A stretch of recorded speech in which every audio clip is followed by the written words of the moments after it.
तो Islamic Republic of Iran से बड़ी खबर है। वहां अशांति बढ़ती जा रही है और विरोध प्रदर्शन जो है लगातार हो रहे हैं। अब ये हिंसक रूप भी ले चुके हैं। देश के कई हिस्सों में प्रदर्शनकारियों और सुरक्षा कर्मियों के बीच झड़प की खबरें हैं।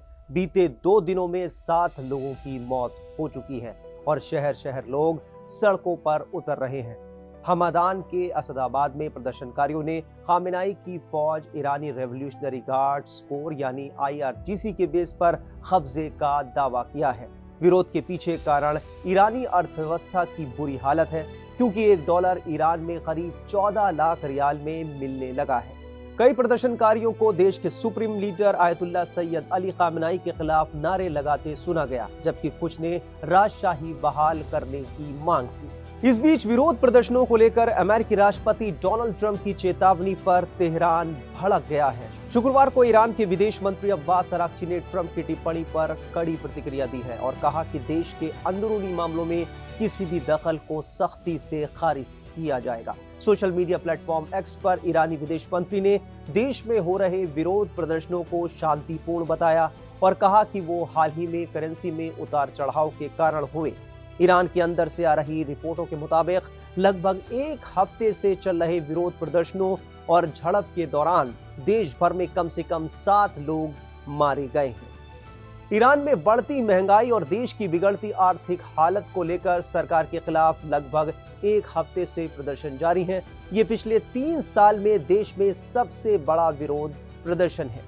बता दें कि अमेरिकी राष्ट्रपति डोनाल्ड ट्रंप ने ईरान की सरकार को चेतावनी दी है। उन्होंने ट्रूथ सोशल पर पोस्ट में ईरान में प्रदर्शन कर रहे लोगों को मदद का भरोसा भी दिया है।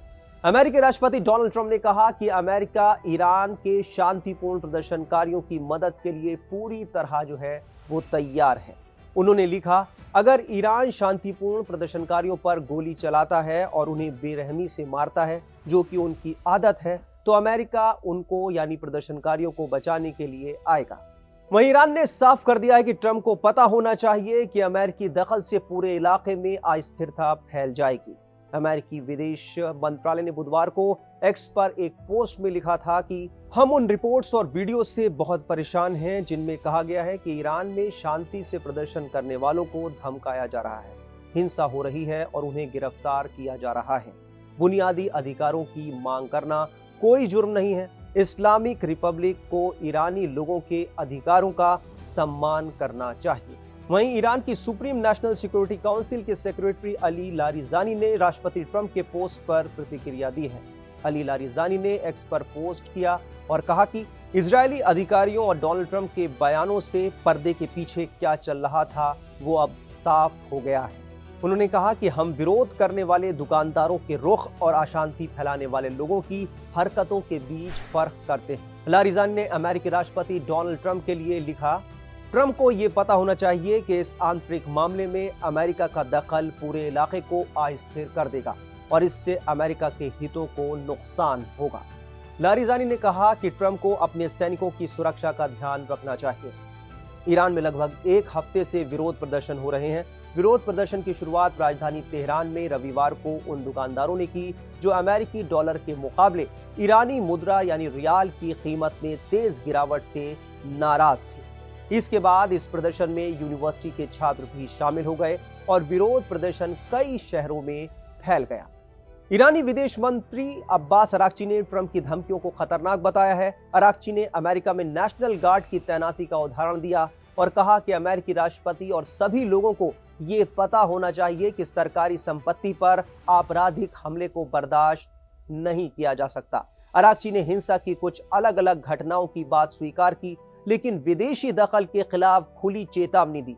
उन्होंने लिखा कि ट्रंप का संदेश लापरवाह और खतरनाक है, जैसा पहले भी हुआ है।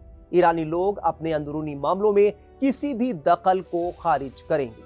अराक्ची ने ट्रंप की धमकी पर पलटवार करते हुए कहा कि हमारी सेनाएं तैयार हैं और संप्रभुता के किसी भी उल्लंघन की स्थिति में उन्हें ठीक से पता है कि कहां निशाना लगाना है।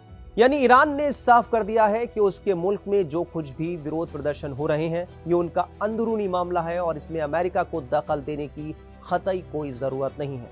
जब इजराइल और ईरान के बीच जंग देखने को मिली थी तब भी ईरान ने साफ कर दिया था कि अमेरिका बीच में ना पड़े। वरना उसे भी अंजाम भुगतने होंगे। सुप्रीम लीडर खामेनेई ने सवाल उठाए थे कि अमेरिका बीच में दखल देने वाला होता कौन है। मुस्लिम देशों में ईरान अकेला ऐसा देश माना जाता है जो खुलकर पश्चिमी देशों की नीतियों का खुलकर विरोध करता रहा है। फिलहाल ईरान में महंगाई और गिरती अर्थव्यवस्था के चलते जो हालात हैं उससे निपटना ईरानी हुकूमत और वहां के सुप्रीम लीडर के लिए एक बड़ी चुनौती है। ईरान की ओर से पश्चिमी देशों पर आरोप लगते रहे हैं कि पश्चिमी देश जानबूझकर आग भड़काते हैं, ईरान में नई युवा पीढ़ी को भड़काने की कोशिश करते हैं। तो ईरान से जुड़ा जो भी अपडेट होगा और देश दुनिया की तमाम खबरों के लिए आप बने रहिए टाइम्स नाउ भारत के डिजिटल प्लेटफॉर्म के साथ। खबरों की रणभूमि में यहाँ शोर नहीं सोच लड़ती, जहां शब्द नहीं फैक्ट्स वार करते हैं और हर सवाल खोलता है सच की नई परत।